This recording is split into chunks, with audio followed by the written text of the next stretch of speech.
Sebelumnya, Assalamualaikum warahmatullahi wabarakatuh. Perkenalkan, saya Intan Kartika Dewi. Di sini saya akan menjelaskan tentang self-development dan personal leadership untuk memenuhi tugas mata kuliah Prophetic Leadership.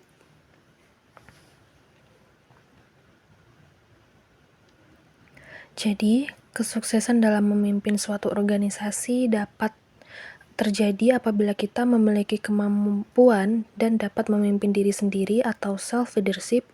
Terdapat sebuah ungkapan yang mengatakan Anda tidak akan mampu memimpin orang lain jika Anda tidak mampu memimpin diri sendiri. Bagaimanakah Nabi Muhammad memberikan teladan dalam self-development?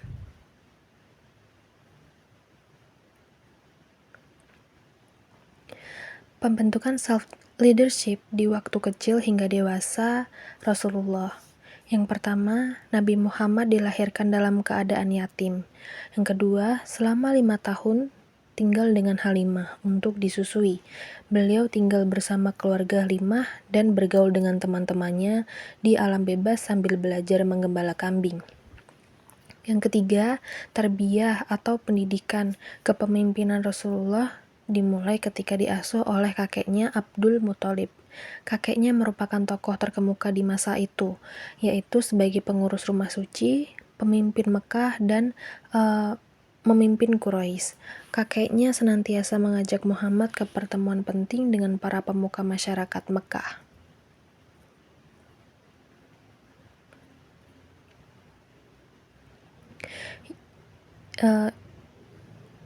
Yang keempat, hidup bersama dengan pamannya yang bernama Abu Thalib. Untuk meringankan beban pamannya, beliau membantu menggembala kambing dan berdagang ke Suriah. Nabi Muhammad dikenal cenderung menyendiri dan sering terlihat merenung.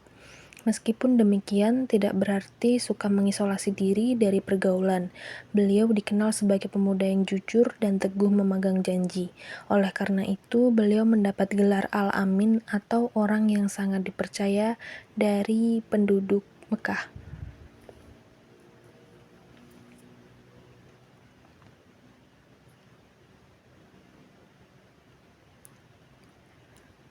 Selanjutnya, pentingnya self-leadership. Self-leadership pada intinya adalah kemampuan diri dalam mengendalikan hawa nafsu. Apabila kita sudah dikuasai oleh hawa nafsu, maka tidak ada yang dapat menghentikannya selain diri kita sendiri. Kesuksesan hidup yang kita jalani tergantung pada kemampuan kita dalam mengordinasikan niat, pikiran, dan tindakan agar nafsu yang telah dianugerahkan Tuhan dapat disalurkan sebagaimana mestinya. Seperti dalam sabda Rasulullah, orang yang hebat bukanlah orang yang paling cepat serangannya, melainkan orang yang hebat itu adalah orang yang mampu mengalahkan nafsunya ketika sedang marah. Marah merupakan ciri orang yang tidak mampu mengendalikan dan memimpin dirinya sendiri. Ketika seseorang marah, berarti ia sudah kehilangan kontrol terhadap dirinya sendiri dan orang lain.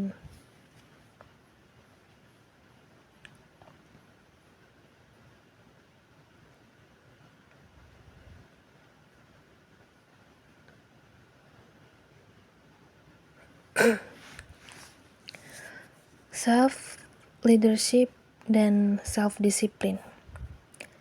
Self-leadership merupakan dasar dari segala bentuk kepemimpinan. Self-leadership yang berarti juga self-discipline, menegakkan disiplin atas diri pribadi, merupakan aktivitas yang paling berat karena berkaitan dengan diri sendiri dan tidak melibatkan orang lain.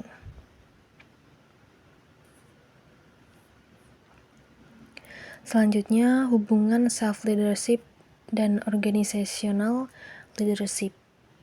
Jika seseorang tidak mampu untuk memimpin dirinya sendiri, maka ia tidak akan dapat memimpin orang lain dengan efektif. Memimpin diri sendiri berarti mengembangkan kemampuan proses untuk mengalami tingkat pengenalan diri atau self-identify yang lebih tinggi, melebihi tingkat ego reaktif. Esensi dari leadership sendiri adalah kemampuan seseorang untuk mengelola hubungan dengan orang lain, peristiwa, dan gagasan.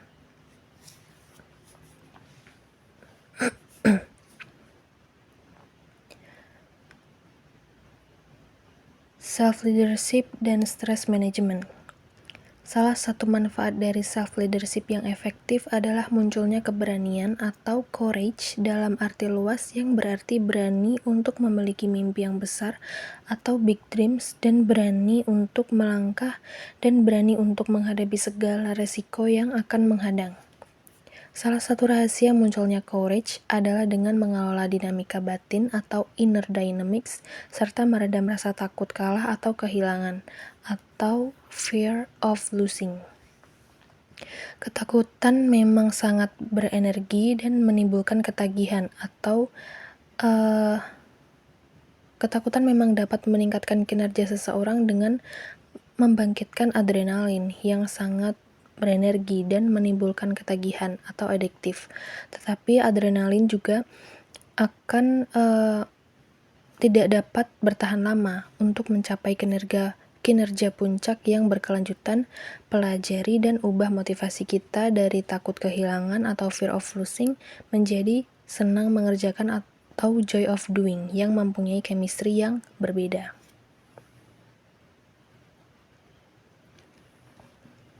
Sikap seseorang dalam melakukan sesuatu. Hal ini menjadi sangat penting karena esensi dari leadership adalah mengenali atau recognizing, menemukan atau discovering, dan mengidentifikasi diri yang sesungguhnya. Leadership adalah bagaimana seseorang mempunyai kebiasaan proaktif dan kreatif. Kenyataannya, kebanyakan kita bersifat reaktif, karena kita biasanya mengidentifikasi diri kita dengan tubuh, pikiran, dan emosi yang sebenarnya sangat sempit dan disebut sebagai identitas ego.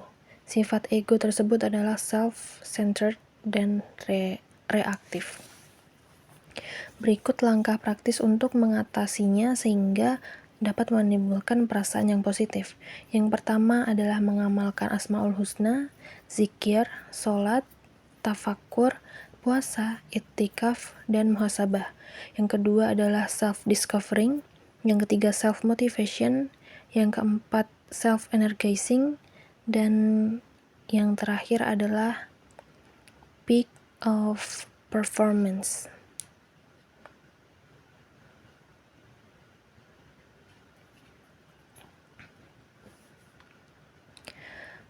Selanjutnya, tahapan pengelolaan kinerja diri.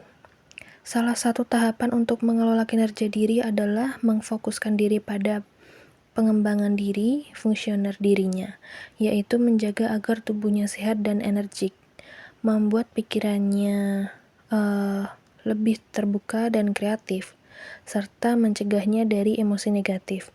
Karena itulah, leadership yang efektif bukan hanya berisikan sifat-sifat unggul, strategi, atau taktik, bukan sekumpulan kecakapan saja. Leadership adalah suatu cara berpikir atau way of thinking, merasakan atau feeling, dan memfusikan atau functioning, sebuah cara hidup atau way of life, dan cara menjadi atau way of being yang transformatif. Mulai dari diri sendiri. Kepemimpinan sudah seharusnya dimulai dari lingkungan terkecil, yaitu diri sendiri. Muhammad sendiri mengatakan,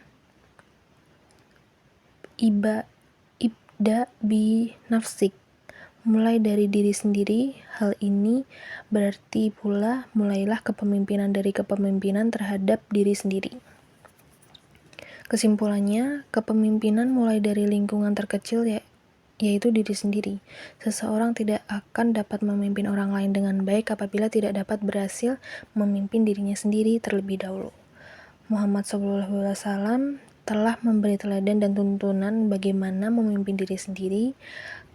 Kesuksesan dalam memimpin diri dan mengatasi berbagai rintangan dalam memimpin diri sendiri akan membuka jalan bagi kesuksesan dalam kepemimpinan lainnya yang melibatkan orang lain. Sekian materi dari saya. Apabila terdapat kesalahan, saya mohon maaf. Wassalamualaikum warahmatullahi wabarakatuh.